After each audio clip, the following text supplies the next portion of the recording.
തണ്ണിമത്തൻ കഴിക്കാതിരിക്കേണ്ടത്. ഒരുപാട് ആൾക്കാർ വീഡിയോ എനിക്ക് അയച്ചു തന്നത് ഇതുപോലത്തെ ഡോക്ടർമാരെ കണ്ടിട്ടാണ്. അപ്പോൾ നമ്മൾ ആ ഒരു സത്യാവസ്ഥ നമ്മൾ വെളിപ്പെടുത്താൻ പോവാണ്.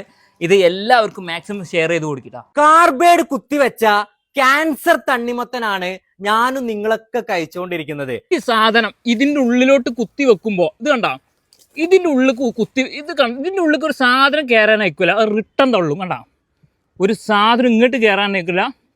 അതിൻ്റെ ഉള്ളിലോട്ട് നമുക്ക് ജസ്റ്റ് ഒന്ന് ഹെയർ ജസ്റ്റ് കയറ്റി കൊടുക്കുക. കണ്ട കണ്ട ഇങ്ങോട്ട് വരുള്ളൂ. ഇതിനുള്ളിൽ ഒരു സാധനം ചെറിയൊരു മുട്ട സൂചിൻ്റെ ഒരു ഹോള് വന്നാൽ ഈ സാധനം കയറുന്നു. നാളേക്കൊക്കെ ഈ സാധനം കേട് വന്നു. ഇതിൻ്റെ ഉള്ളിലേക്ക് ഇതിൻ്റെ അല്ലാത്ത എന്ത് പ്രൊഡക്റ്റ് കയറുകയാണെങ്കിലും ഇത് ചീഞ്ഞു പോകും. ഈ ഒരു ഭാഗം എവിടേക്കാണ് ചീഞ്ഞു പോകും. അടുത്ത വത്തക്ക ഞാതാ, ഇത് വേറെ വെറൈറ്റി വത്തക്ക. ഇതിൻ്റെ അവസ്ഥ നോക്കി, ഇത് ഇതേ അവസ്ഥ തന്നെ ആയിരിക്കും. ഇതിൽ നമ്മൾ ഇഞ്ചക്ഷനോ അല്ലെങ്കിൽ വേറെ കെമിക്കലോ ഒന്നും ഇതിൽ കൊടുക്കേണ്ട ആവശ്യമില്ല. സാധാരണ രീതിയിൽ നമുക്ക് കൃഷി ചെയ്യേണ്ട മാതിരി സാധാരണ കൃഷി ഉണ്ടല്ലോ, അത് കൊടുത്താൽ മതി. കറക്റ്റ് വളങ്ങളും അടിവളങ്ങളും ജൈവ വളങ്ങളും ഇതൊക്കെ കൊടുത്താൽ മതി. ഇതിൻ്റെ കളർ കണ്ടാൽ ചിലപ്പോൾ നിങ്ങൾ പറയും വല്ല അമേരിക്കയിൽ നിന്ന് വല്ല കളർ കൊടുക്കാണ്ട് ഒഴിച്ചതാന്ന് പറയും. അത്ര വെറൈറ്റികളാണ് ഇതൊക്കെ.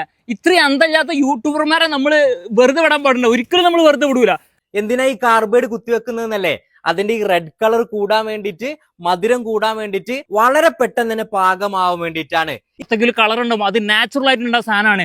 അല്ലാതെ ഒരിക്കലും അതിൽ കളർ ആഡ് ചെയ്യേണ്ട സാധനമല്ല.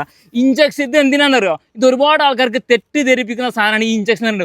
ഒരിക്കലും തണ്ണിമത്തൻ്റെ ഉള്ളിലോട്ട് ഒരു ഇഞ്ചക്ഷൻ അല്ലെങ്കിൽ ഒരു കെമിക്കൽ അതിനുള്ളിലോട്ട് നമുക്ക് കൊടുക്കാൻ കഴിയൂല എന്നുള്ളതാണ് ജനങ്ങളുടെ ഇടയിലോട്ട് ഇതുപോലത്തുള്ള തെറ്റിദ്ധ. ഇതിൻ്റെ സത്യാവസ്ഥകൾ മനസ്സിലാക്കണം. ഓരോ സ്ഥലത്ത് നിങ്ങൾ പോകണം, ഓരോ കർഷകരുടെ അടിയിലോട്ട് പോകണം. എന്താണ് ഇതിൻ്റെ അവസ്ഥ എന്നുള്ളത്, എന്തൊക്കെയാണ് ഇതിന് വളം കൊടുക്കുന്നത് നിങ്ങൾ പഠിക്കണം. ഇത് നമ്മളൊരു ഡോക്ടറേറ്റ് എടുക്കുന്ന മാതിരി തന്നെയാണ് ഈ ഒരു വത്തക കൃഷി അല്ലെങ്കിൽ വെജിറ്റബിൾ കൃഷികളെല്ലാം ഭയങ്കര ബുദ്ധിമുട്ടാണ്.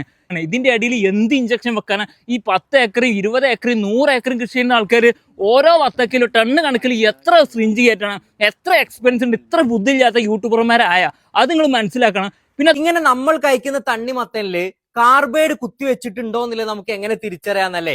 ഏറ്റവും ആദ്യം ഇങ്ങനെ ഒരു ടിഷ്യൂ പേപ്പർ എടുക്കുക. നമ്മൾ കൃത്യമായിട്ട് എന്ത് ചെയ്യുക, ഒരു 2-3 പ്രാവശ്യം ഇങ്ങനെ വൈപ്പ് ചെയ്യുക. അങ്ങനെ വൈപ്പ് ചെയ്യുമ്പോൾ നോക്കിയേ, ഈ റെഡ് കളർ അധികമായിട്ട് വരുന്നുണ്ട് എന്നുണ്ടെങ്കിൽ നിങ്ങൾ ഉറപ്പിച്ചോളൂ അതിൽ കാർബൈഡ് ഉണ്ട്. കൊടുത്താൽ മതി. കറക്റ്റ് വളങ്ങളും അടിവളങ്ങളും ജൈവ വളങ്ങളും ഇതൊക്കെ കൊടുത്താൽ മതി. ഇതിൻ്റെ കളർ കണ്ടാൽ ചിലപ്പോൾ നിങ്ങൾ പറയും വല്ല അമേരിക്കയിൽ നിന്ന് വല്ല കളർ കൊടുക്കാണ്ട് ഒഴിച്ചതാന്ന് പറയും. അത്ര വെറൈറ്റികളാണ് ഇതൊക്കെ.